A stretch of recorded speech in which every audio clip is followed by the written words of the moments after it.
this isn't how I had my backpack packed on trail. This is actually just how it ended up with rearranging everything in order to get on the plane. So don't pay attention to the way that it's packed if you happen to see that, but I'm going to show you what all ended up being still in my backpack by the end of the PCT, or at least the end of the portion that I did of the PCT, since I've didn't complete the trail. I did do 1,996.3 miles of the trail. I did all of California, a section of Oregon before I got off trail for a break, and then flipped up to Cascade Locks due to both timing and fires, and then a section of Washington before I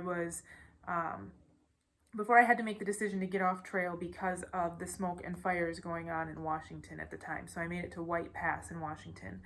The Oregon section I did was from the Oregon-California border to just before Shelter Cove. So I got off just before Shelter Cove in Oregon. Missed the best part of Oregon, missed really good parts of Washington, but I will go back at some point and finish it up, hopefully within the next year or two, depending on when they open those sections of trail back up in Oregon. So here's what's left in my pack now that I've gotten home from the PCT. You can compare it to my earlier video that I did showing all of the gear that I brought with me just before I started the PCT. So I did do a gear video before I started. So this will give you an idea of what's changed. So I still have a bug net. I carried that the entire time. It weighs nothing, but I used it a lot in the Sierra. I didn't really use it outside of the Sierra that much. I got lucky in Oregon, there weren't a lot of bugs, but I definitely used it in the Sierra. These are just the guy lines that come with my tent.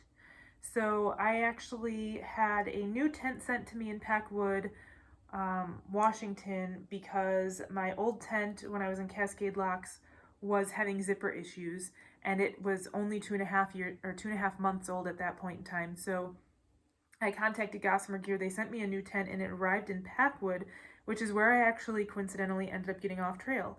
So my new tent has not seen the trail yet, so the guy lines are not attached to the tent yet. I also have my journal. I carried a big journal. This is a heavy, it's the lightest thing I could find for how much I write, but it's a big journal by most people's standards. But for me, I actually filled 2.5 of these throughout the whole trail. I tend to journal normally before the trail, and I journaled every single day on trail, so I wrote a lot. So that's my journal, one of my luxury items. There's nothing else in this pocket up here. I'll put these back to keep things organized. I already took everything out of my hip belt pockets, so there's nothing in those right now. That has been moved into the main part of the pack. I have my hand sanitizer that I carried throughout the entire trail. I had this looped on the outside of my pack, and then just kept refilling the little bottle on the inside. I have a dry bag that has my electronics in it. So I carried a Garmin InReach Mini. I love this thing. Only a couple of times did I have problems, more actually in Washington, where it didn't want to send messages, or it took a very long time to send messages. But most of the time I sent a message every night to my dad to let him know that I made camp and how many miles I hiked that day. And there were only a few times that it didn't actually go through.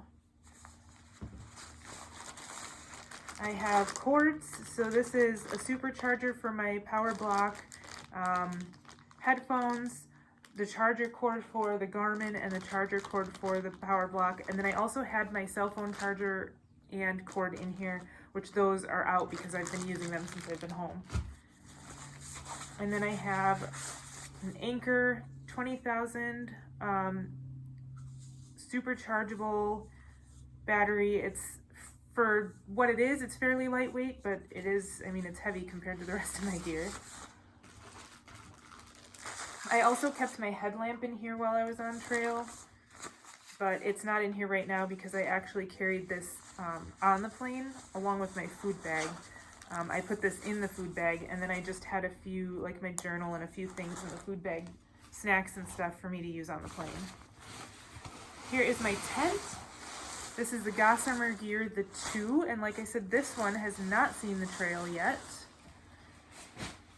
I have my camp shoes. I carried Crocs. I used these every single day on trail, at least once a day. When I got to camp, I'd set up my tent, take my shoes off, and put the Crocs on. And then in the middle of the night, when I got up to go to the bathroom, and in the mornings before I was ready to put my shoes on, I used these. So I definitely wouldn't trade that. I loved them, and they're extremely filthy right now. I'm definitely gonna have to wash them. But it is another luxury item though. Ooh, I also have, where did it go? I have the Sawyer, let's see, this is the Picaridin bug spray. I don't think I would buy it again.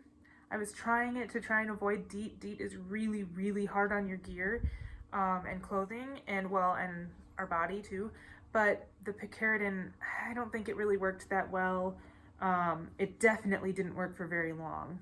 It does have a really cool thing though. It has 2 caps on it, which I wish all bug sprays had 2 caps. So, you know, extra protection from it spilling inside of your pack.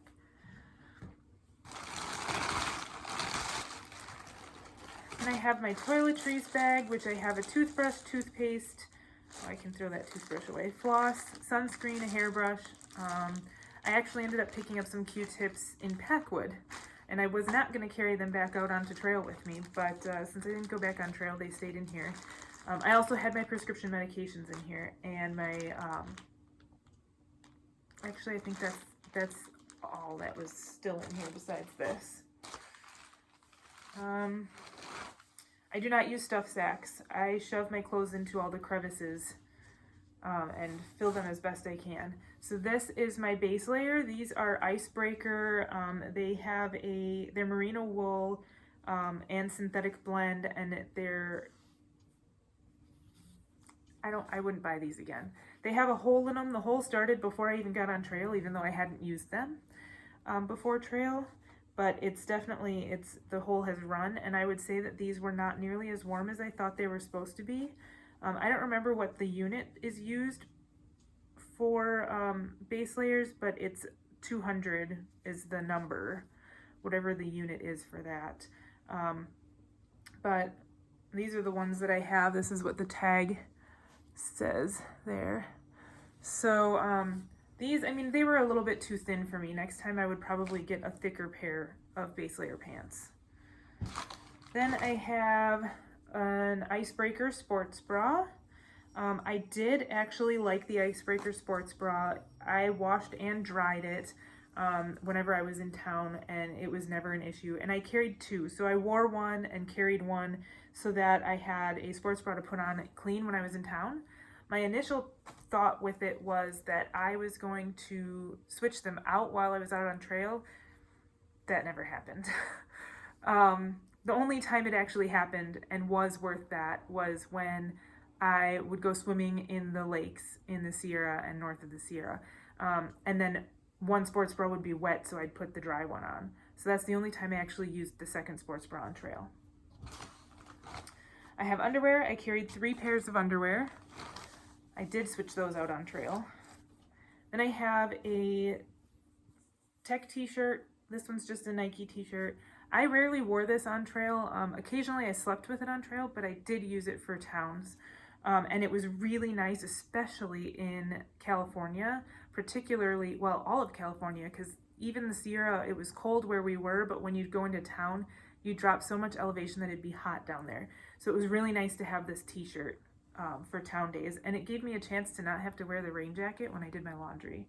Every now and again I'd have to wash this though, so then I'd still have to wear the rain jacket. But my purple hat, I have to wash that too. It's pretty filthy. But I wore this every day as long as it wasn't too windy for it. I did switch out my hat before I started the Sierra because I was supposed to be getting a new hat from someone. It was supposed to be sent to Kennedy Meadows South, and it did not get sent. So I ended up buying this one in Bishop after having sent my other hat home when I was at Kennedy Meadow South. So this was my hat. Like I said, I wore it every day. It helped keep the rain off of my glasses. I can't wear contacts. So I didn't bring any contacts. I wore glasses, and this was so helpful with being able to hike in the rain with my glasses still on. The other thing that was nice about the hat was, especially during sunset, it was nice to have this added sun protection, even though I brought sunglasses as well. I have a black diamond rain jacket that I bought in Kennedy Meadows South. It is very dirty, but I loved this jacket. It worked really well for me. It has this little chest pocket, and I love the chest pocket to put my phone in while I'm hiking, because then I can still access it easily to look at the map or take pictures or whatever I want to do with it. And it's not stuck underneath my hip belt, or, you know, it didn't hurt where it was based on where my backpack was, and it was kept it dry and still kept me dry. Also, it has this really nice hood with a bill on it. And I usually did wear my baseball hat with the hood, but it was just a little added protection from that rain dropping down into my glasses. Sorry, there's a fly in here. And then it has this pull cord in the back that you can use to tighten the hood around your face or wherever you need to tighten it, so that it doesn't blow away if it's windy and blow off of you. I have rain pants. I bought these when I took my break, when I skipped forward from near Shelter Cove to Cascade Locks. I had a different pair of rain pants that worked very well for me. However, my hip belt got too big for my waist, and I was using my rain pants around my waist in order to pad the waist a little bit more so the hip belt fit better.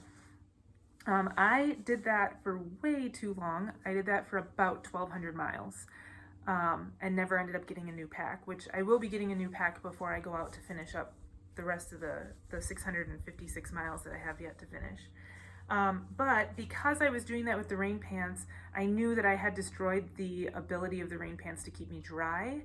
I kept them through the whole rest of the trail. I did wear them through under my hip belt the whole rest of the time, but I bought a new pair of rain pants before going into Washington in case I needed them to actually keep me dry in Washington. So these are black diamond rain pants. They actually are the match to the rain jacket, even though I bought them at separate times.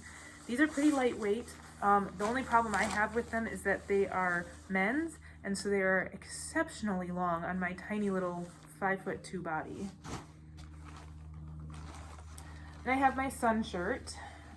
This is that sun shirt that I wore every single day hiking. It is long sleeved. I wasn't too hot in the desert. The desert wasn't very hot for me. I didn't have a lot of really hot days, in my opinion, and this kept me from burning, and I loved this shirt. And it was still cool enough. I didn't wear anything underneath it besides just the sports bra. It was cool enough I could unbutton and still get a breeze. It has these vents in the back, which don't work so great when you wear a backpack, but I love this shirt, and I definitely plan on getting another one. This one is going to be retired. As you can tell, the color on the inside, you might be able to tell, is much deeper than the color on the outside because it is sun bleached. And then I have this big hole in the shoulder here and a bunch of tears in the shoulder here from my backpack and from trying to adjust it when this kind of bunched up underneath the shoulders of my backpack. And then I have multiple little tears in the sleeve on the right side here. I don't know why the right side got more damage than the other, but it did. This is what happens when you wear a shirt for, 5.5 months every single day. I also have some pinholes in the back here. It definitely was gonna open up along my shoulder blades, and if you hold it up, it's getting holes like right along here along my back where the backpack rode. But overall, for 5.5 months, it did pretty well.